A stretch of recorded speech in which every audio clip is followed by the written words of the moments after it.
Another webinar production for you guys. This one is really special. It's an ASB prospect and admitted student alumni webinar where we're going to discuss building your career in Asia and beyond. We have a great panel of alums, and we'll get to them in a second. But we know there's been a lot of things going on in the world today. For some of the prospects and admits, you may have heard about the news as far as from the Ministry of Higher Education about classes in Malaysia for the fall. And we just wanted to hit on that really quickly before we jump into our program. One second, my mouse is not working. Okay, here we go. All right, and so there was recently an announcement yesterday about all private and public education, higher education institutions would only be able to deliver online through the end of 2020. And so naturally that's created a lot of concern amongst our admits and prospects who are still in the application process. And we just wanted to cover some things and what we're doing right now. And as a leadership team, what we're really trying to do is seek clarification on exceptions from the MOHE, the Ministry of Higher Education.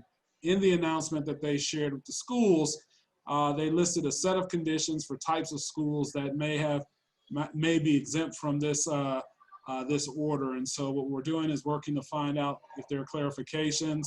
One of the points was made about post-grad education institutions that require labs and things of that nature. You know, for us, we see action learning as a kind of a laboratory kind of, the world is our laboratory, so we're going to see if we can push the envelope on that.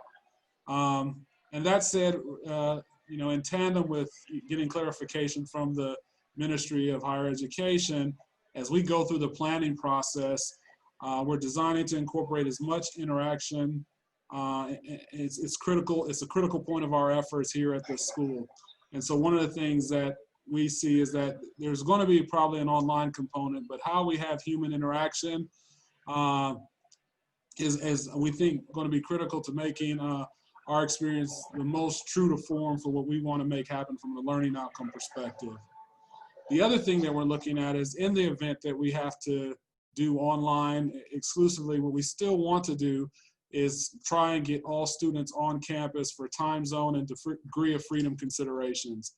One of the things that while the in-class experience may not be there online, we feel like there's a significant human component that we can manage within the confines of our campus. For those of you guys who are familiar, our campus has about 350 beds, 4 blocks, and so we have plenty of space for social distancing and quarantining as necessary. And so we want to be able to leverage that to make sure we can potentially have, you know, other smart human interaction elements incorporated in the curriculum. We're continuing to lobby with the government to kind of highlight how maybe our situation may be unique.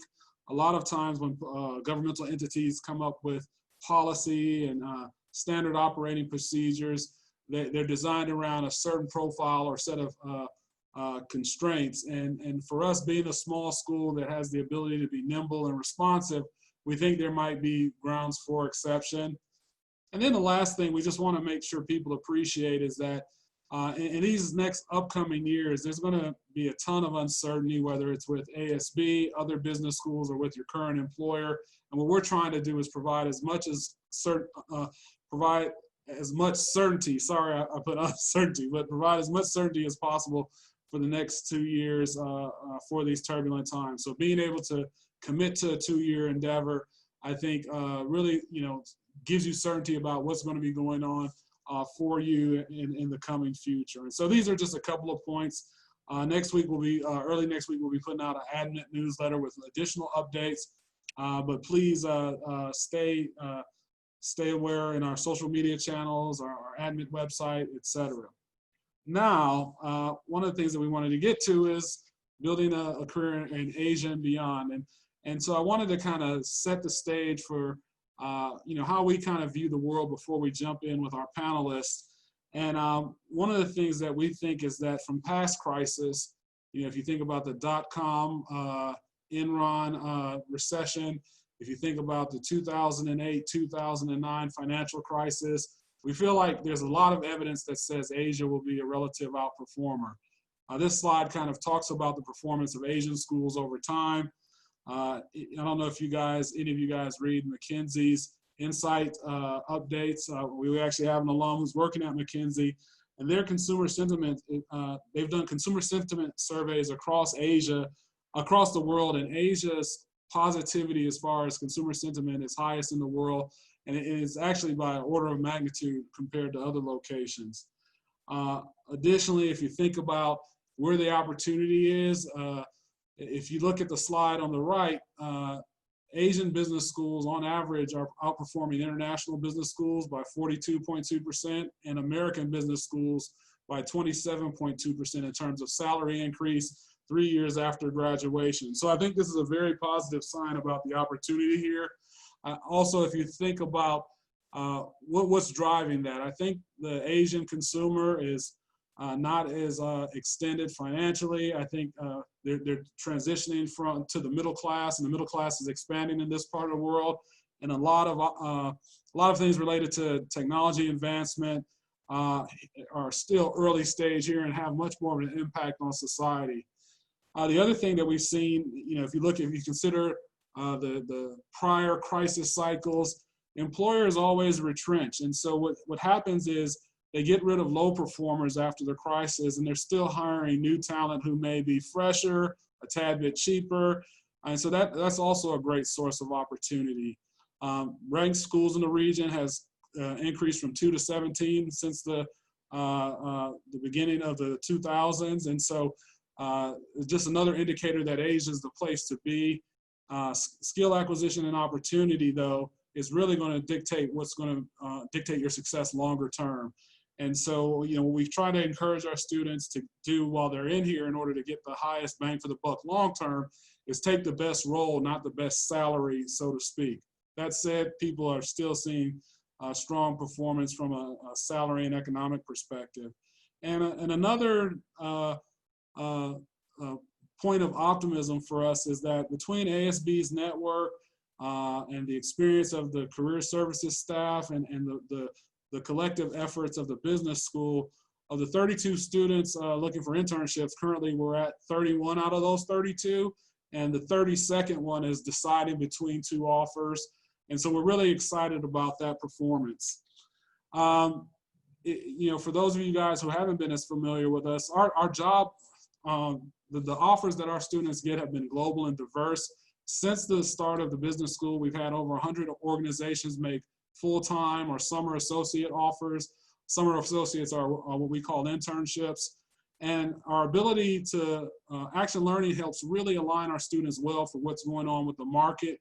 And our school, our action learning team, our career service team is able to build deep relationships with its partners in order to really understand what the problems are in this region.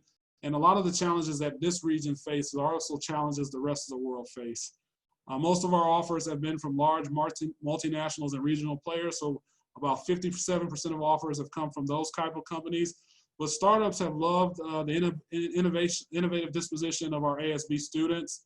And then we've also placed a lot of students in the NGOs and governmental space.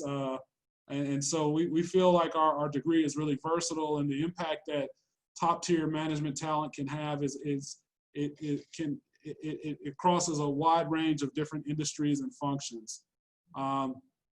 Most of our offers have been in Malaysia, 40%, but the other 60% have been all over the world. 17% in Southeast Asia, 17% in Asia outside of Southeast Asia, and then 26% in the rest of the world. Our approach to curriculum employment has resulted in significant salary progression. And as a startup over the first couple of years, we're still figuring out how what we do resonates with the market. But for the class of 2019, we had a substantial jump from the class of 2018. When you look at market salaries and then PPP adjusted salaries, we feel really confident about where we're going. And I think it's a tribute to our students and their ability to perform and demonstrate in the interview process the value that they can make for a company. What's really exciting about Asia is that the tech and innovation space is what really has valued the MBA most from a salary and offer perspective in this part of the world in particular. 52% of our students in the class of 19 went to work in the tech and innovation space, but the knowledge space, consulting and professional services, has been right up there. We've also had some success in the financial services space. So, and while we're still in the process of placing our 2020 class, the broad trends have been very similar and consistent between the two cohorts. And so we're really excited to have a conversation with our alumni panelists. We'll start off with them kind of giving a background on their experience at ASB and drill into some of the career elements. And we'll go ahead and get started with our ASB's amazing alumni. And so we have 5 amazing alumni from our first 2 classes who have had their chance to cut their teeth a little bit out in the work world. And so what we'll do is we'll have everyone introduce themselves, talk about why ASB. And so I'm going to start with Clara Marcus. Clara, introduce yourself, please, and let us see you on the video. Sure. Hi, everyone. Can you hear me okay? Yes. I'm going to assume yes. Cool. Hi. Thank you so much for having me. So I'm Clara.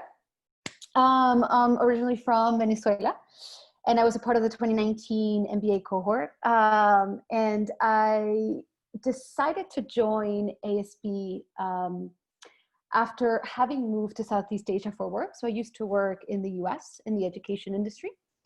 And I had been planning to do a traditional MBA for a long time. And when I found out about ASB from a former classmate of mine from college, I was like, yeah, this is exactly what I want to do. Nothing about a traditional MBA excited me at the time, right? I didn't want to just sit in a classroom. I wanted to be out there doing the action learning projects, being in a multicultural environment. And ASB provided all of those different elements in one place. And I also was really excited to stay in Southeast Asia. And yeah, so that's why I decided to join ASB in a nutshell. And for context, I'm currently in Madrid. So I didn't stay in Southeast Asia, but I continued on my international journey. And I'm currently working at Amazon. All right. Where'd you go to school, Clara? For undergrad, what was your pre-experience? So before ASB, I studied political science at Yale. All right. And so Clara, nothing would be complete with Clara if there wasn't Ricardo. So Ricardo, could you give us a little bit about yourself and why ASB? Sure. Thank you very much also for having me. Hello, everyone. Morning, good afternoon, or night, wherever you are in your time zone right now. It is early in the morning here in Mexico City. I am Ricardo. I am from Mexico.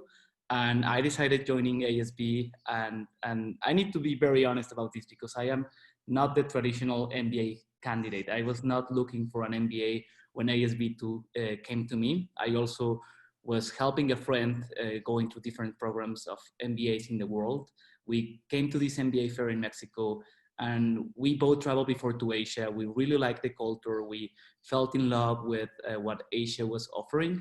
And then when I knew about ASB and talked with Emily, who's one of the team members from the recruiting team, I just felt in love with the program, decided to apply. Never been to Malaysia before, but got admitted and then accepted the offer and moved there 2 years ago to join the 2019 class as well with Clara and with Gary, who's here as well. And I was working at that time for Facebook in Latin America. And then after the MBA, I thought that the best career move for me was staying in Asia. I wanted to continue working in the tech and innovation space. And I took an offer with Didi Chuxing, which is a huge transportation and mobility company which is based in China. So I am hired based in Beijing, but I am right now in Mexico City helping the company expand into the food delivery business in Latin America. And also the contingency brought me here. So I'm happy to be back home, but also looking forward to go back to Asia soon. And thank you very much for this space. All right, Gary, tell us a little bit of something about yourself. Yeah, sure. Hi, what's up, everybody? My name's Gary. I'm just a dual citizen of Taiwan and Canada. Why ASB? So before ASB, I was working in the United States as an attorney, working at legal nonprofits, serving low-income immigrants, and I wanted to make a career change. So at the time, I had looked at all sorts of different MBA programs, but what I found very appealing about ASB was the fact that it was very diverse, and the student body was truly global and international. Whereas a lot of the other schools that I looked at, most of the time the school would be 20 or 30% international, and I wanted to be in an environment that would reflect what the the future of the business world might look like. So that was one big reason why ASB. The two other reasons would be, ASB's partnership with MIT Sloan. I thought that was really appealing, and the opportunity to, learn from Sloan faculty and to, spend some time at Sloan was pretty nice. And I think third reason would be that, just being in Southeast Asia, it's a fast growing part of the world. And I thought ASB would be a great opportunity to really take advantage of the growth that we'll be seeing both in Asia and in Southeast Asia in particular. Did you mention where you work? Oh yeah, so sorry. Yeah, so after graduating from ASB, I joined McKinsey's Taipei office. So right now I'm part of the Greater China office region. Yeah. And he's also a new father. So congratulations, Gary. Yes, thank you, thank you. Crystal, give us the 2018 perspective. Tell us about where you're at now. Yeah, sure. Thanks for having me, Sean, and the ASB team. I think my background is a little bit different from the rest of the panelists here tonight in that I was trying to go in the opposite direction. And what I appreciated about ASB was the global perspective. So I have been born and bred in KL. I've spent over 10 years working in the communications and marketing space.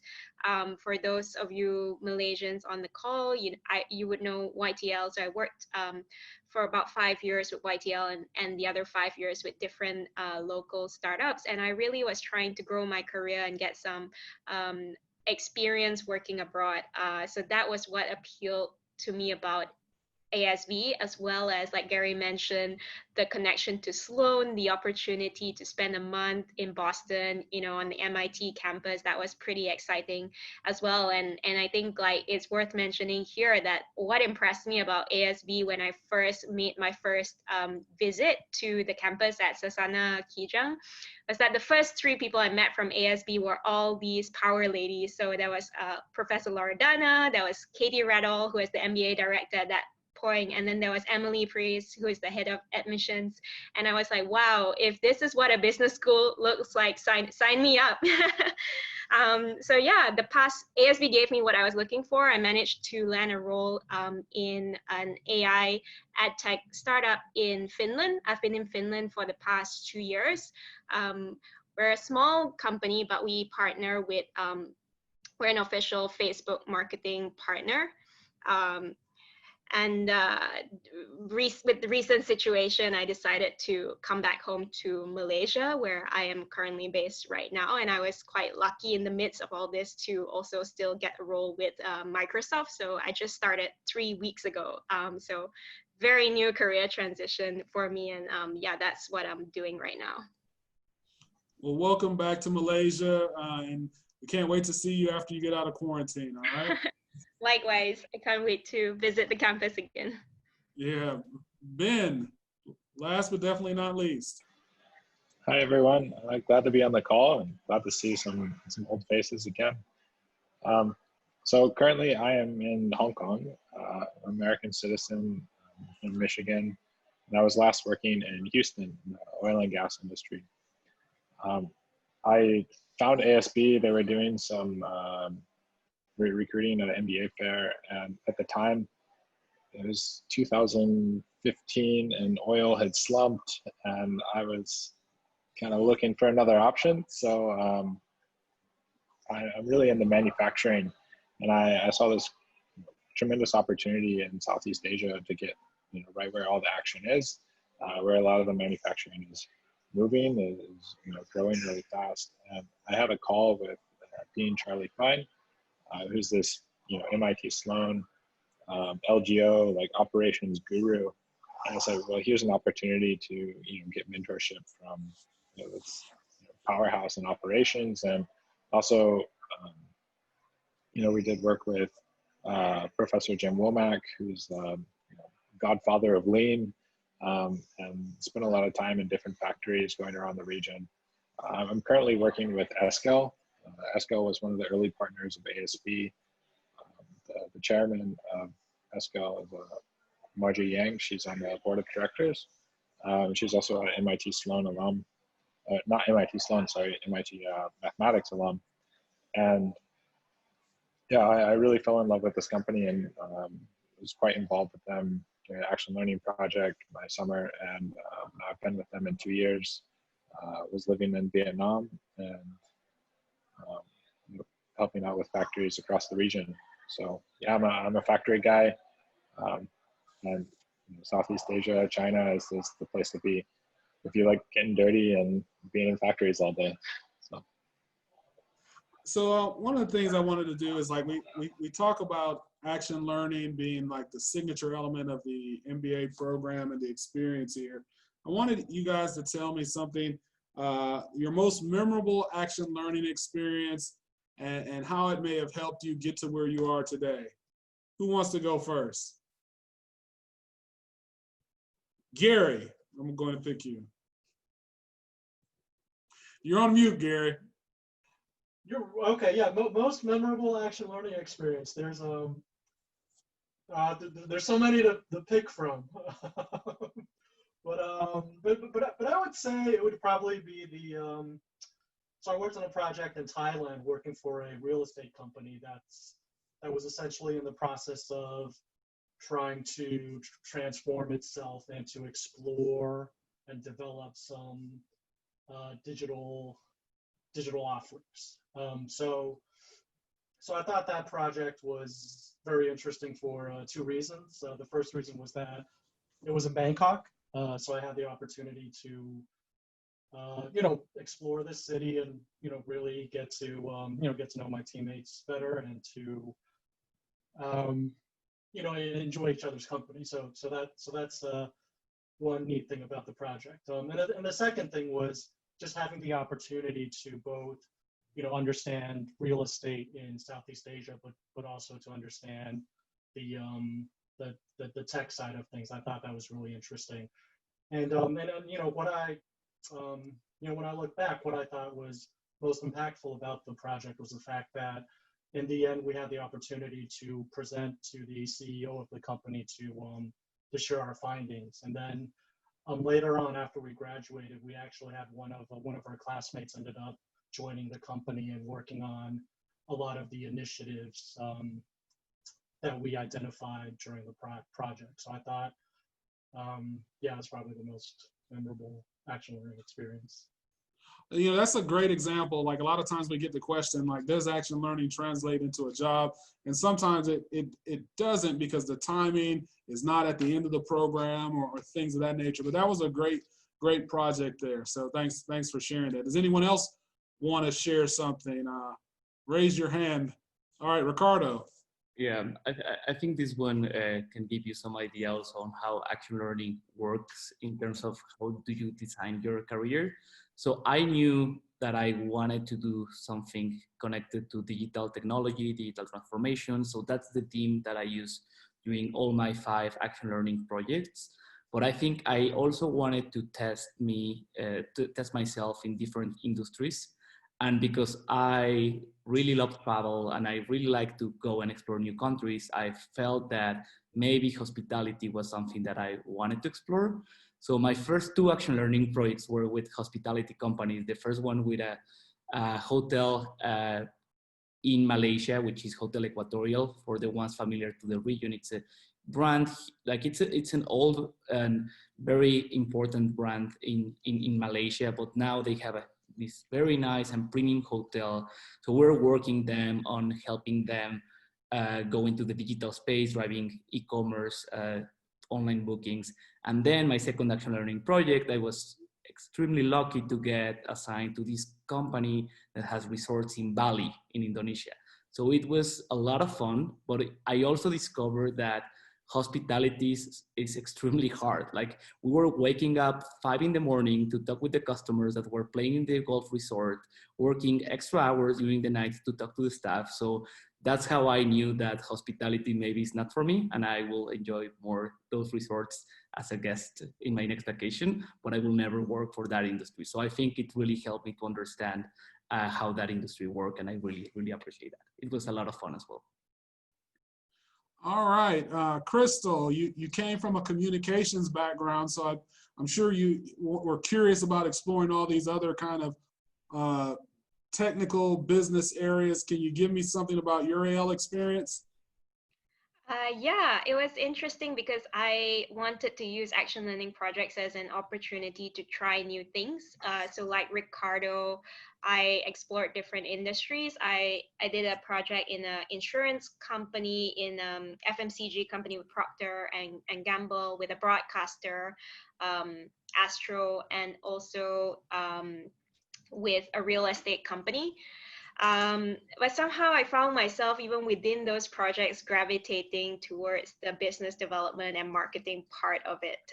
And I realized that even though I came to the MBA to expose myself to new things, at heart, I'm still very much a marketer, and I still very much,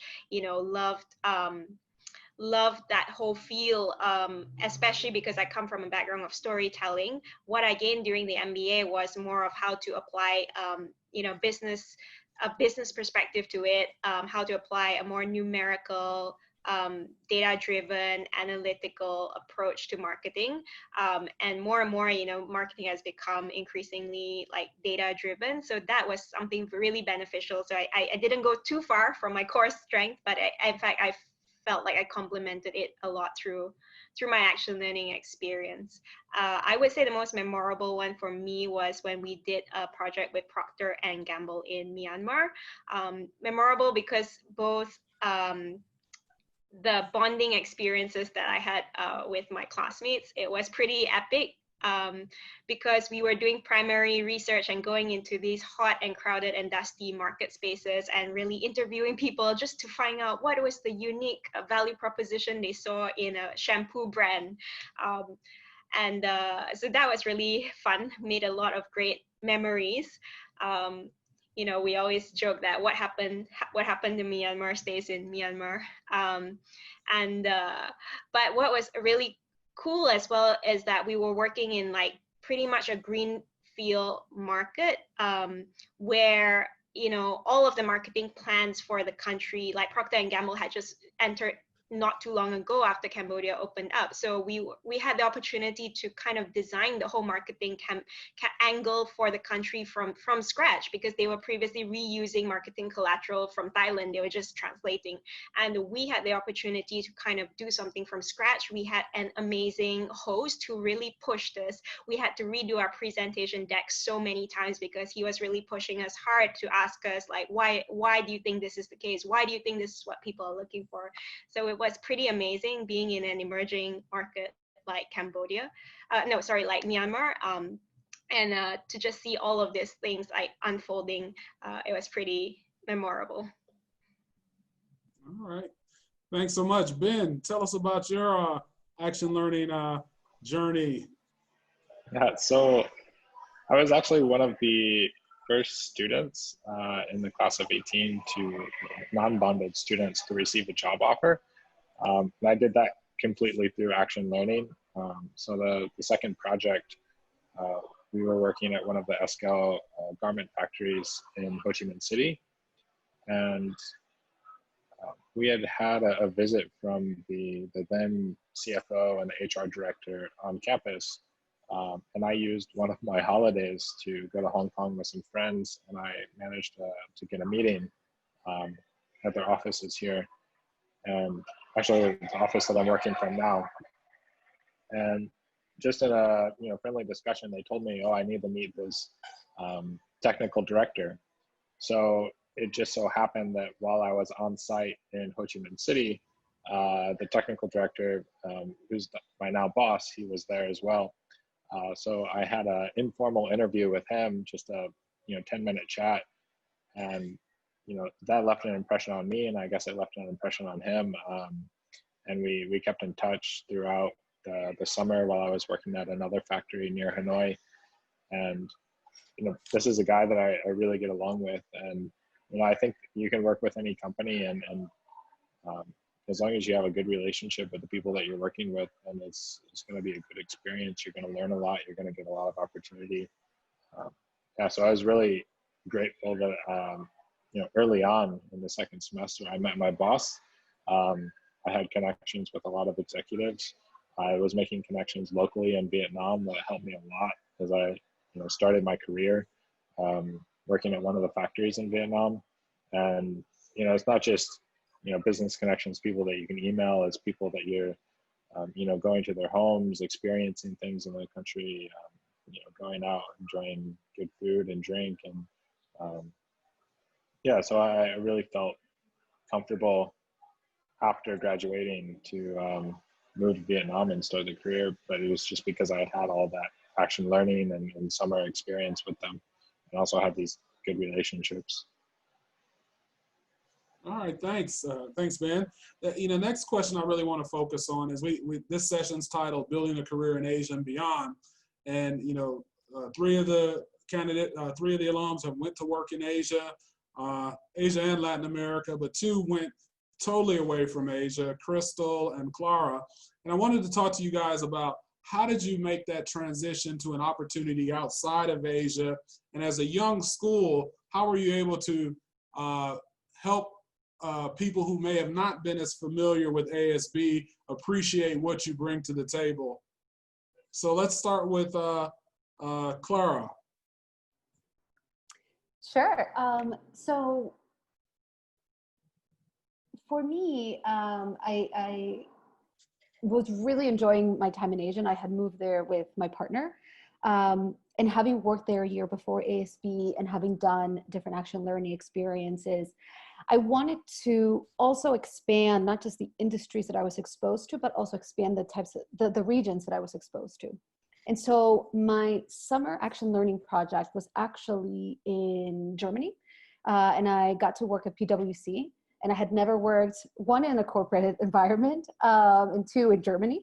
And so that was a really cool experience. And what I found then, and also when I was applying for a full-time job, was that one of the most valuable aspects of action learning is having real examples that can speak to your own experience. So it's not the theoretical case study that you read in class, but it's rather, hey, we had a seminar around climate change modeling, and I had an action learning project specific to promoting recycling in Ho Chi Minh City, right? And what did I learn, and how did I solve that problem in real time, and how did I adapt? And so that is one of the key things that allowed me to explain the value proposition behind ASB and why I had chosen that.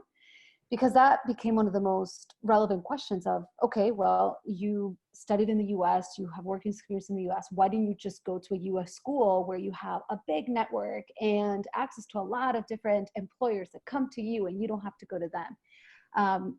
And so being able to talk about that experience is really important. Secondly, I think because ASB is so new, what drives you to reach out to people is a bit different, right? It's, okay, I need to, one, learn a different experience because they're not necessarily available where I am. And two, I have an opportunity to also promote a program that I think is really cool. Funny story how I ended up in Spain. I did not actually apply to Spain. I didn't actually apply to Europe with Amazon. I did apply to other roles. But one of the objectives that I had after business school was joining an MBA rotational program. And so I applied to a variety of rotational programs around the world. A great majority are in the US. And because my profile had experiences in Europe over the summer, experiences in action learning in Asia, the recruiters within Amazon actually proactively suggested to me, hey, are you interested in Europe? To which I was like, yeah, sure, whatever. Like, it's not necessarily going to happen. And long story short, I am now in Madrid. And so I think ASB gave me the flexibility to sort of demonstrate that I can work across multicultural contexts and also that drive to go out and find opportunities in different ways. Thank you. Crystal, how'd you get to Finland? Yeah, so one of the goals that I had coming out of the MBA was really I wanted to work with the best of class, the best in the best in technology, marketing, or advertising in this field. And, you know, I wanted, Finland is known for its innovation and technology and especially in the field of AI and, you know, working the best you know, marketing and advertising companies are from the US. So I knew that I was going to have to use my time at ASB to kind of build a story about what I was looking to achieve, because I did my college in Malaysia locally. I did my undergraduate degree in the UK. So there was no like direct connection for me to go to the Nordics or to go to the US. But I used my summer action learning project to actually get a project in New York. It was somebody that I had met through networking on LinkedIn, and he was actually really impressed by the fact that there was this business school in Asia that was partnered up with MIT. So a completely cold LinkedIn connection turned into a summer action learning project in New York. And the company in Finland was actually looking for someone with US exposure, because most of our client base was in the US, and someone with a good command of the English language and is familiar with marketing in the English language, because in that part of the world, that is a bit of a unique trait to have. So this combination of how I jumped from my ASB experience to getting a summer project in New York to use through the MIT, you know, name and connection, to using that experience in New York to position myself as an outstanding candidate with experience in the US to a Finnish company. That was kind of how I jumped from one stone to another. But it was not straightforward at all. I would say, if anything, ASB gave me more of like the boldness and the courage to just network, to just connect with people over LinkedIn, like completely cold. You know, I reached out to Finnish expats who were living in Malaysia. One of them invited me to a Finnish embassy event, you know, and it was through like just try. I think also another thing is like we at ASB, we were taught to do a lot, you know, and you might get a small amount of results, but you do a lot, you know, you're connecting with people, you're meeting a lot of people, you're doing a lot of different things, and you're hoping that one of them is the right opportunity or door that you walk through. So that was kind of how I ended up in Finland. I have no regrets about the decision at all. It's been an amazing place to spend my past 2 years, worked with a great company, learned a lot. But yeah, somehow I did end up coming back here to Asia. And was that through a prior network or seeds that you had laid when you Oh, were here? absolutely. It was through Sarah N, who is I think, yeah, she's my junior. So there's quite a few of my juniors and also classmates working in Microsoft. So I heard about the role through them, you know, through Sarah N, and I went for the interview, and because it was a referral, it was a lot easier to get through the door. Okay. So one of the questions that I have for you guys is, what was the most challenging element of the ASB MBA experience? All of it sounds really sexy and great, but what were the tough parts, and what did you grow the most from during your time here at ASB?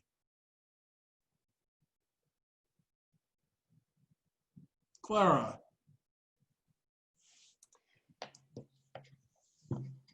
So one of the things that I was most interested in going to ASB for was how multicultural it was going to be, and the fact that it was going to be multicultural in an environment that I had never been in or worked in or studied in. I didn't think before joining ASB that was going to be one of the most challenging aspects. And when I reflect back on that, I think it was very challenging because at the time we were the second cohort, there was still no combined culture that would bring us together because we were building that culture. we were learning how to interact with each other, how to say things that would be acceptable cross-culturally, how to recognize if you're saying something that might offend someone, and deal with that conflict that may or may not arise from that. And I think ultimately that was the most rewarding aspect of it, because you become a much more empathetic person, and you become a more tolerant person, and someone that's more attuned to these cultural nuances that when you're in your home context, in your home environment, it's almost subconscious, like, you know, not to say X, Y, Z. And so that aspect of building a culture while also studying, while also having long reading hours, long class hours, to me was also the most rewarding aspect of ASB. Would anyone else like to contribute to this point? What was the most challenging element of the experience, or what was surprising to them about their time at ASB that they didn't anticipate in before coming to the program? Ricardo, are you going to say something? I think in addition on what Clara said, which is absolutely true, and I think the cultural element is something that brings a lot of learning. Coming back on what Crystal was saying, you do a lot of things, and you like something that I think defines doing an MBA with ASB is also that like you could get overwhelming all these opportunities that you have, since you have the academic part, action learning, networking. You also want to connect with people from your class and maybe explore part of the Southeast Asian region. So there are many things out there that are attracting you. So I think prioritizing and understanding where to put your energy is something that is not that easy. And I think you learn those things through experiencing this program. Like, I mean, like you work a lot, you have all these readings to do for the next day, but at the same time, you are trying to see which is the internship that you want to go to, decide on your career, and that takes too much energy. So you need to be prepared for that. Yeah, that was something that observing you guys, you know, in my first year, it's like you're on site for 2 weeks at action learning. Then you come back, you have no clothes, so you have to wash the washing machines, but they break. Then you have to prepare for an MIT class all week. So I think that's you know, learning how to prioritize, I think, is a great executive trait that you get in the program. Is there anything else anyone else wants to share? Crystal. Yeah, so I agree completely with what Clara and Ricardo said. I think for me as well, balancing, you know, priorities and energy was a big one. But I want to add on like a third thing to that, which is I think a lot of people come to an MBA program, whether you were looking for an MBA or not, you come to an MBA program and you're great at the field that you come from, but not for many of us. It's like the first time in our lives we are placed in this environment with other type A's, and you know, there's that the whole imposter complex or inferiority complex, and that's a real thing as well. Like, but it's about how you frame it, right? Like your mindset. Like you could just switch off and think like, oh, you know, I'm here to get the grades and get my certificate. That's it, you know, be taught by some amazing professors. Or it could be like, this is a once in a lifetime opportunity to be in such a diverse crowd, you know, and making the most out of it. I think a lot of the experiences come from outside of classroom experiences, and it's hard to realize that at first, especially, you know, when there's so much of classwork, you're drowning in readings and assignments. It takes a while for you to realize that some of the biggest value you'll get out of it is from people you would never otherwise hang out with, from people you would not otherwise spend time with.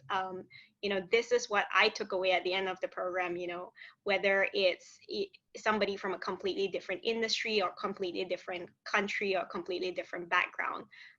You gain so much from this experience, and it does take time to fully immerse yourself in that and embrace that. So the last question before we open it up to the audience, I want to get perspective from Ben and Gary and anyone else who you know, also may have perspective. But 3 to 4 months before the MBA program, what would you have done differently at this point in time before the program, knowing what you know now, that the admits and prospects here could potentially learn from you guys? Ben? I don't know. I did it pretty well because I left my job maybe 4 months before the program started. And I did a lot of traveling with some friends. I have family kind of all over the world, so I visited family, spent time with them. I think if I did it again, I don't know, it's hard to say, but maybe would have packed less. So that's something that I've learned through the kind of the past 4 years, is that you don't need much to live with, and especially when you're always traveling, you know, you have your core things, and yeah. Keep it light, right? Yeah, pack light, especially if you're coming from overseas, and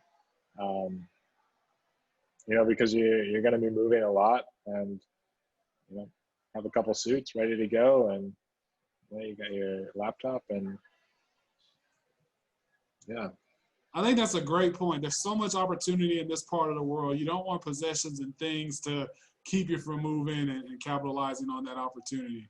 Gary, what about you? Knowing what you know now, what would you have done differently 3 to 4 months before the program and getting your mind ready?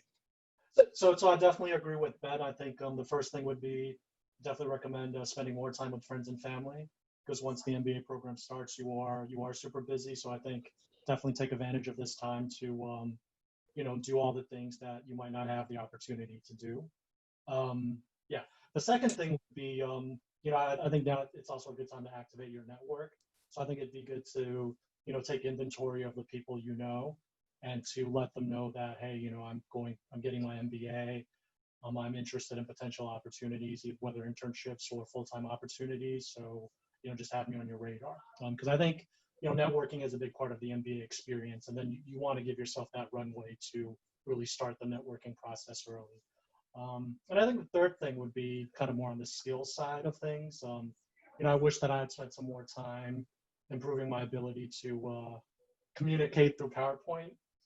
You know, as an attorney, I found that I'm pretty effective in communicating through written product, but I think communicating through PowerPoint is, you know, is kind of a different animal. And you know, at ASB, with all the action learning projects and classroom projects, you do have to learn how to be really effective in communicating through PowerPoint, and also in knowing how to be really fast in making decks or making slides on the fly. So, you know, I wish that you know, I spent a little bit more time building up that skill set as well. I'm sure you're getting a ton of practice at McKinsey. Yes. Too much practice. Does anyone else want to add to this one, reflecting on what they would have done differently coming into the program?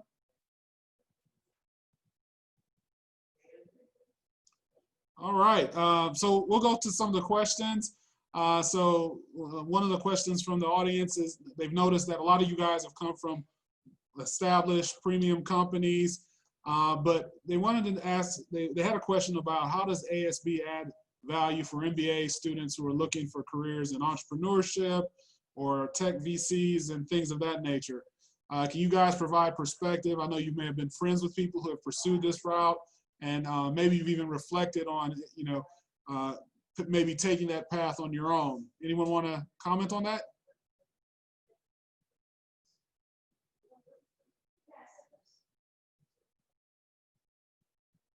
Go ahead. You're on mute, Gary. Yeah. So I think I'd like to you know, talk about our classmate from the 2019 class, Jack. So I think, you know, Jack, he's from the United States. Before coming to the ASB, he was a Venture for America Fellow, which is the nonprofit that Andrew Yang started for presidential candidate, for those of you not familiar. And the goal of that nonprofit was to basically place tech entrepreneurs in kind of tier 2 cities in the United States. So I think, you know, looking at Jack's experience in ASB, I found that, you know, being at ASB, being at a new school, you know, I think it was really good. ASB was a really good platform through which he was able to get to know a lot of the entrepreneurs and to get into the tech ecosystem in KL and also in Singapore. And I think Jack really used, you know, the fact that ASB is a new school and there's not a lot of history in the region to use that as a selling point or to use that as a hook when he reached out to people. And I think he, you know, if you look on LinkedIn, if you look him up, he makes a lot of videos on different topics related to different topics about tech in Southeast Asia.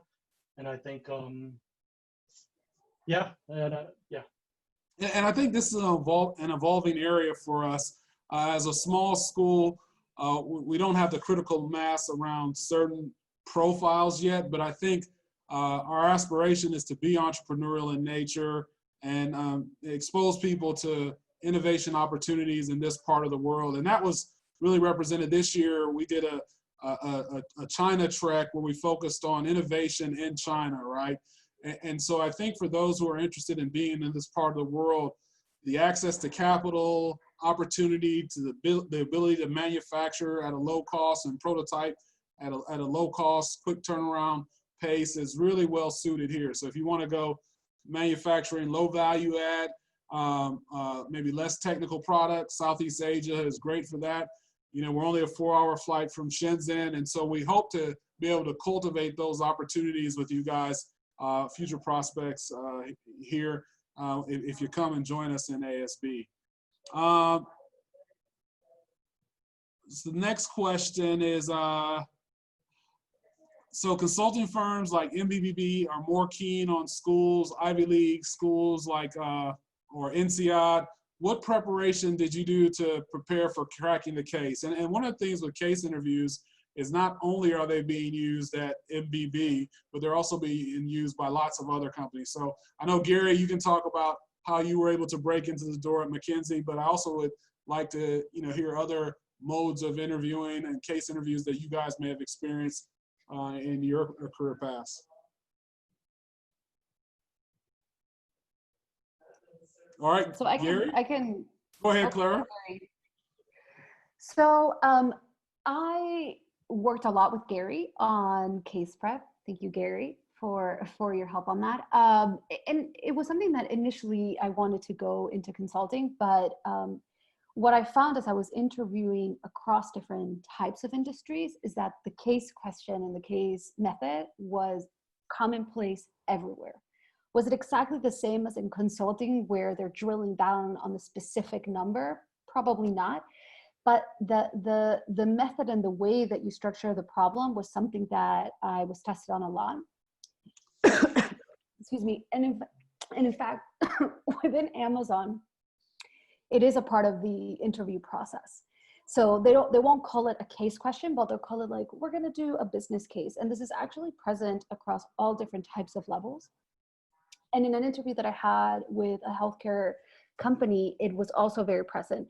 And what's different is that with a consulting company, that's the expectation. With a lot of these other companies, they don't even tell you that this is a part of the interview process. And so what I found was that by doing that and by working with other people, I was able to build literally an Excel spreadsheet of the different types of methods and the different types of answers that I would have when it was about specific types of experiences that I had. So it ended up being very helpful to work with my classmates to get prepared for that. All right. Anything else that you wanted to add, Gary? You know, just in terms of resources, you know, we had a group of us who worked together, me, Clara, and some other classmates who will work together to do a lot of case prep. And besides that, we also have a staff member, Rhoda, who also used to work at McKinsey, and she was also very active in preparing us. So I think there are a lot of resources, both, you know, within you know, your classmates, but also within this school that will help you prepare for consulting as well as other case style interviews for different industries. So one of the questions that we've got from the audience is that as for those of you guys who worked outside your home country, and I think that's pretty much everyone here, how did you cope with the different characteristics of nationalities and different work environments and things of that nature, culture, language, etc., how did you guys cope with working in all these diverse and different environments? Ben? Yeah, so after graduation, I moved to Hanoi, and I was a engineering and maintenance manager at the factory. So I had a team of about 15 engineers and over 80 mechanics. They're all local Vietnamese. Maybe less than 10 speak English. So I found it really, really challenging. I was the manager in that position for about 8 months to even figure out what my team is working on. You know, what's a priority for them? How do I balance their projects? How do I, set objectives for the team?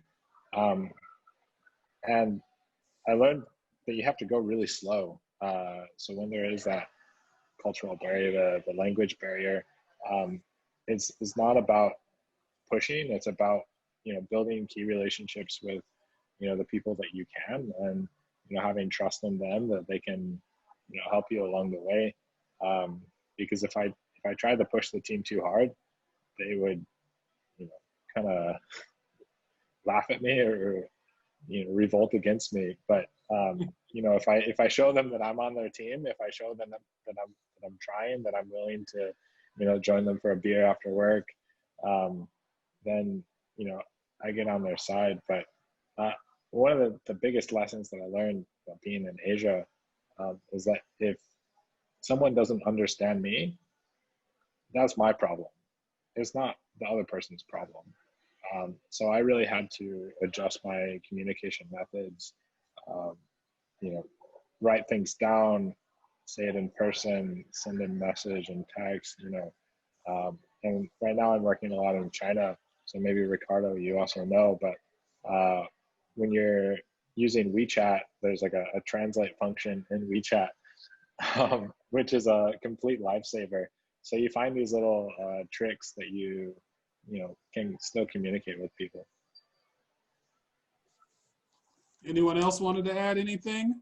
Yeah, I think as Ben says, communication is key. I think that's the most important thing. And the other aspect is how do you treat people, and always using respect.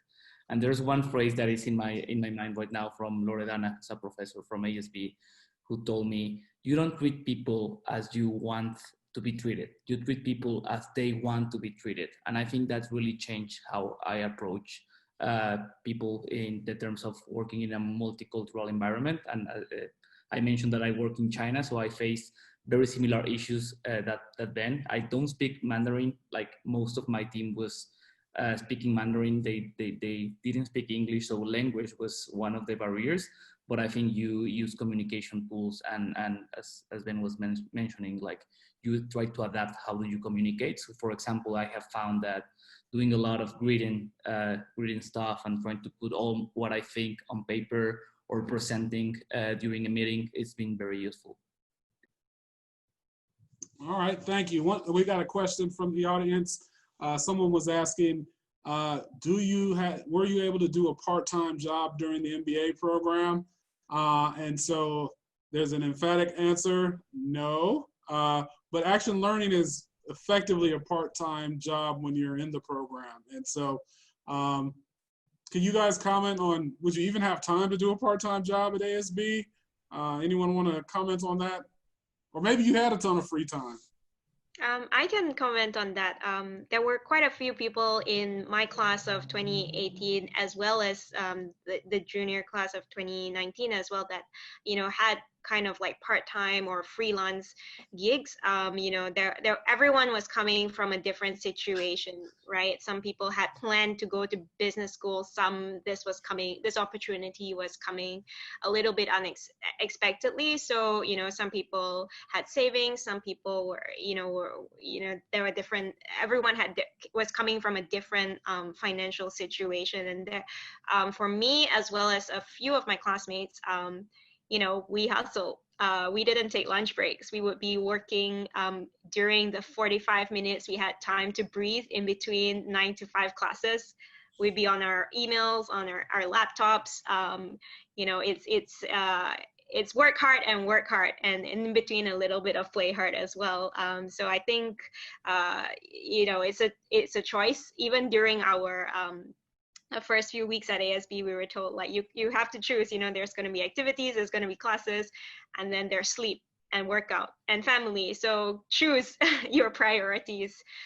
So for me, I was lucky because I did speak to the freelance clients I had before starting the MBA. I said, look, I'm not going to be able to reply to any calls or emails between 9 to 5 because there was an absolute no phones in class rule.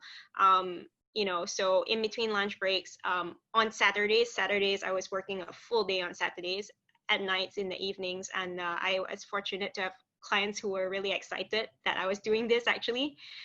So they understood that was going to be a delay. So it's absolutely possible. I've done it. My classmates have done it, but it's very, very intense. It's like completely intense. Like you're giving up your lunch breaks, you're giving up your weekends. But for me, the ability to still have that source of income as well as pursue this MBA was my priority. So it was completely worth it, but it might not be worth it for you if it's going to mean like sacrificing your health or your family relationships. So it's all about knowing what is important to you for those 18 months. Yeah, I think, the MBA experience is all about trade-offs, and I think you guys become experts at super optimization. And there's this rap song, it goes, if it ain't rough, it ain't right, and I think learning how to manage all this during the program is kind of where you kind of earned your badge of honor for being a student at ASB. I'd like to give everyone closing thoughts. Could each alum give us one closing thought? Let's start with Ben. So I was just thinking about this today is, after your MBA, you're kind of hopeful that everything's going to be, rainbows and sunshine. But, life continues on, whether you have personal things. For me, the market's been really crazy with the US trade war and now with pandemic. So, nothing's guaranteed, but the MBA really gives you a tool set and a mindset to approach it differently, be very resourceful. Crystal.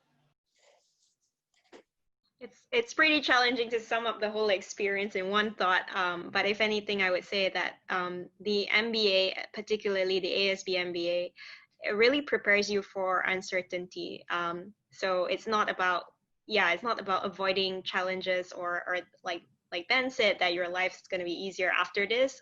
In fact, it'll be harder. You probably be given bigger projects to tackle, bigger challenges. But I think it really builds that confidence, when you see not just yourself tackling things you wouldn't normally do, you see your classmates doing it as well. It really rewires your brain to know that, hey, it's possible. We can survive in uncertainty. We can survive in chaos. We're all still here. We're still alive, Ricardo. Yeah, many things will be different, but I think you need to get out of your comfort zone as much as possible. So if you decide on doing an action learning project with one company, try something different. Don't only do what you are used to do. So I think test yourself in those new environments and enjoy the ride. I think it's going to be it's going to bring you a lot of learning, but also you will grow a lot. And also, if you can, take some time off before the MBA. I didn't. I know Ben did it, and other people here mentioned that. I think I regret not doing it. So do it. And Gary, last but not least. Yeah, I think, just to bring it back to a question you asked earlier, I think, what surprised me the most about ASB was how much I enjoyed learning and what a privilege it is to have the free time and opportunity to be in school and to learn. So I think, if you have the opportunity to, get your MBA at ASB, definitely take advantage of that and really, really enjoy the experience, because it does go by really quickly. And as Ben and Crystal mentioned, once once you get into the real world, you realize that, there might have been some things that you may have taken for granted before. So, definitely make the most out of your time at ASB. Okay, and so I have a couple of questions that I'm going to answer. I think they probably are better suited for us as an administration. So the first one is someone asked, is it too late to apply? And our approach is there's no deadline for superstars. And so feel free to reach out to us. You can schedule a call, go to the website, schedule a call with me, Emily, Clara, or send an email to admissions@asb.com. And so we're still looking for folks, and our start date isn't until September 28th. We pushed that back, so we actually have a little bit more runway. The next question is, as the world is facing the COVID-19 pandemic, there are views that the current environment may not be the right time to pursue an MBA. Rather, a student should continue working with their organization to fight COVID-19 together rather than pursuing studies at this critical time. And I think the answer to this question is individual specific. But what I would say is that we've had people say, hey, because of the uncertainty, maybe now is not the time to get an MBA. And the implication is that the job may be certain, your current environment may be certain. And what I can tell you is if you look at 2008, 2009, the dot-com bust in 2001, there was really nothing certain for anybody. And so I really think for the individual, it's important to really figure out what you want to accomplish in life. And what I can say is that being in a 2-year MBA program, the program's going to be 2 years, and you have some level of certainty here in a safe kind of space and environment. And so that may be something you want to consider. I think, there's, being in this business for 15 years, I've seen people who have made this call and, during crisis, and then maybe 4 months later they get laid off and they were like, well, I wish I would have went to school. And so, we want you to, consider all options, but sometimes you also have to just put it out there. And I think Crystal, she mentioned this, one of the things that ASB does help you do is cope with uncertainty, right? And so here in our program, there are so many moving elements, and as a small school, we're able, more so than other schools, to really be agile and responsive to changing dynamics in this COVID world. And so we feel really, really strong that if anyone's going to come out on top in the COVID world as a business school, it's going to be ASB, right? Because of our innovative disposition, the fact that we're small, the fact that we aren't anchored on sacred cows and things of that nature. And so hopefully that can give some perspective. Happy to have a call to discuss this with anyone. Schedule call feature is on the school website. I have a month's worth of time on there, so feel free to reach out. And so I'd like to thank our panelists. We'd like to give you a collective round of applause, and then also thank the admissions team for organizing this. Lunara, Vivian, Hamid, Fazila, Emily is in California, but she got up at 5 in the morning. And so we really appreciate their efforts as well. And then to our admits, we're excited. This is, you guys are on track to be our largest class ever. We're projecting out to be the upper 50s, upper 60s. And if some things break the right way, it might even exceed that. And so we're excited about what you guys are going to bring to the table and add to this group of alumni. And so we hope this was a good use of your time tonight. And thank you very much, everybody. Thanks, Sean, for having us. Yep. Yeah, thank you. Feel free to reach out if you guys have any questions about the program. I think Cold call on LinkedIn. On LinkedIn. Take care. Take care, everyone.